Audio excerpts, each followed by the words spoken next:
సృష్టిలో ఇంతటి ప్రతిభా పాఠములు సాధించుకున్న ఏ జీవికైనా అహంకారము జనించుట అతి సహజము.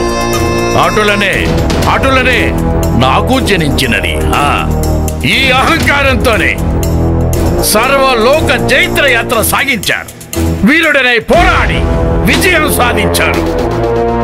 రణరంగ యోధుడనై విజృంభించి శత్రురాజులను మట్టి గెలిపించాను. నా దృష్టి పడిన ప్రతి రాజ్యం నా వశమైంది. ఏ లంకేశ్వరుడు పాదం మోపిన ప్రతి నేల నా పాదాక్రాంతమైంది. శత్రువుల గుండెను చీల్చి సర్వ లోకాలు ఆక్రమించాను.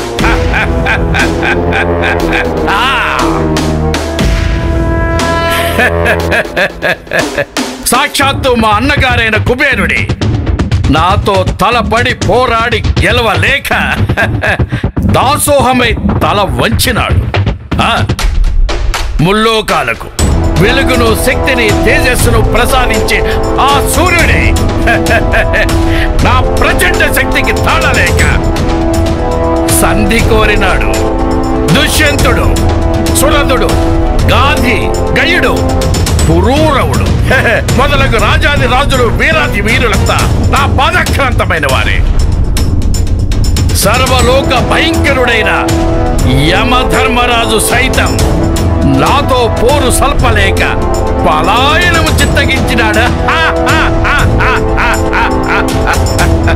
సర్వలోకాలు నా పాదాక్రాంతమైనాయి. నవగ్రహాలను నా అధీనంలో ఉంచుకున్నా. అష్ట దిక్పాలకులను శాసిస్తున్నా. అందుకే ఈ అహంకారం. ఇది నా శౌర్య సాహసములకు ఒక